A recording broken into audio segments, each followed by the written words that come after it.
The night sky tore open. Lightning stitched black clouds to blacker waves, and the sea, usually a cradle, became a grave. One ship, one storm, one moment, splinters, screams, then silence.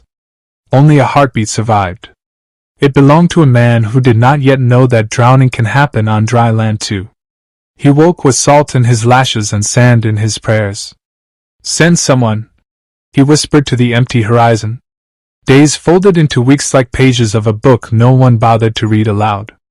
Every sunrise he carved the same 4 letters into the beach, HELP. Every tide erased them before lunch, as if the ocean itself were embarrassed by his need. Hope shrank to the size of a coconut shell. He drank from it, then built a life inside it. A driftwood hut, a fishbone knife, a bed of palm fronds that smelled of rain and regret. He named the hut Almost, because almost is as close as tomorrow ever came.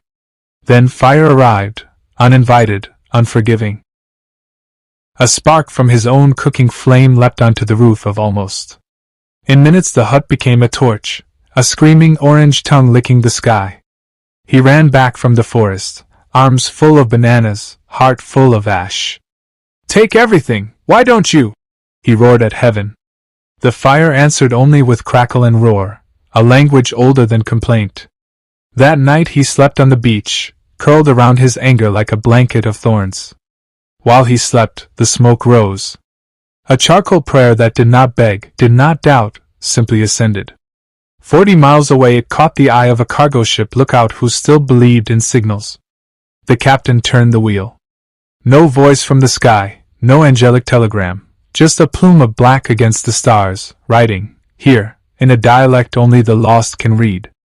Morning kissed his eyelids open with the sound of an anchor chain. A boat, a rope, a ladder, a hand. "We saw your fire." The captain smiled. The man's knees forgot how to be bones. Suddenly the island was small enough to fit inside his tear. On the deck he looked back. The remains of Almost still smoldering, a tiny funeral pyre for the life he thought he wanted. He understood. The same flames that buried his shelter had birthed his salvation. Disaster had been disguise. Loss, the loudest love letter he had ever received. So when your blueprint buckles, when the hut you call future collapses into embers, remember, some rescues can only see you when something you cherished is burning. God's alphabet is smoke and stars. He writes backward, upside down, across centuries and salt water. You will read the sentence only after the period is ash. Hold still.